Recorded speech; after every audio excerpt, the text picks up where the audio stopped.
আসসালামু আলাইকুম এভরিওয়ান। আপনারা কেমন আছেন? আমি আলহামদুলিল্লাহ ভালো আছি। আমার আজকের রেসিপিটি হলো কাঁকরোল ভাজি। চলুন দেখে আসি তাহলে রেসিপিটি। আমি প্রথমেই দিয়ে দিয়েছি কড়াইয়ে তেল, দিয়ে দিলাম হলুদের গুঁড়ো এবং লবণ। একটু ভেজে নিয়েছি।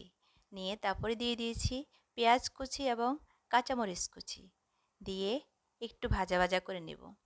আমি কিন্তু প্রথমে হলুদের গুঁড়া দিয়েছি। তখন কিন্তু চুলাটা একদম কমিয়ে রাখতে হবে। একটু লো হিটে কিন্তু হলুদটাকে একটু ভেজে নিয়েছি। এতে কি সবজিটা দিলে সবজিটার কালারটা খুব সুন্দর আসবে। অনেক হলুদ হলুদ হবে না, কালারটা সুন্দর একটা কালার আসবে। সবজির কালারটা কিন্তু ভালো থাকবে। আমি পেঁয়াজটাকে একদম ভাজা ভাজা করে নিব। একটু ভাজা ভাজা করে নিয়েছি। নিয়ে কাঁকরোলটাকে আমি আগেই একদম কুচি করে রেখেছি। একটু চিকন চিকন পাতলা করে কুচি করে নিয়েছি। নিয়ে পরিষ্কার করে রেখেছি। এখন সেটা দিয়ে দিব। কাঁকরোলটা দিয়ে দিলাম। দিয়ে একটু সিদ্ধ হওয়া পর্যন্ত ঢাকনা দিয়ে রান্না করব।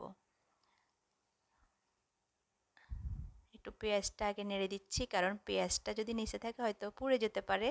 তাই একটু কাঁকরোল থেকে একটু পানি বের হবে, ওইটুকু পানিতে কিন্তু সিদ্ধ হয়ে যায়। এক্ষেত্রে কিন্তু আমি হিটটা কিন্তু এখন বাড়িয়ে দিব।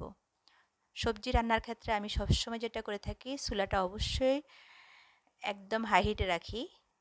খেয়াল রাখি যেন পুড়ে না যায়। অবশ্যই বারবার ঢাকনা খুলে কিন্তু নেড়ে দিতে হবে, খেয়াল রাখতে হবে যেন পুড়ে না যায়। পুড়ে গেলে কিন্তু সেই তরকারি বলেন, ভাজি বলেন, যেটাই হোক, সেটা কিন্তু আর অ্যাকুরেট টেস্টটা পাওয়া যাবে না। তাই অলওয়েজ খেয়াল রাখতে হবে যেন পুড়ে না যায়।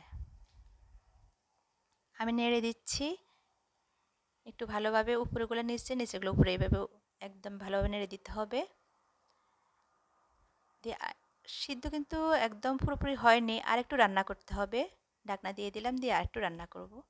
এই যে সিদ্ধটা কিন্তু একদম হয়ে গেছে। কাঁকরোলটা খুব সুন্দর একটা কালার আসছে, খুব ঝরঝরে। এই ভাজিটা কিন্তু গরম ভাত দিয়ে বা সকালে রুটি দিয়ে খেতে ভীষণ ভীষণ মজার একটা ভাজি হয়। এটা কিন্তু খুবই মজা হয় এভাবে, কাঁকরোল ভাজিটা।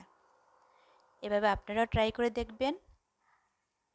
এই যে খুব সুন্দর ঝরঝরে, আমি একটু সার্ভ করে দেখাচ্ছি। খুব সুন্দর কালার এসেছে, খুব সুন্দর একটা কালার এসেছে। আশা করি আপনাদের আমার ভিডিওটি ভালো লেগেছে।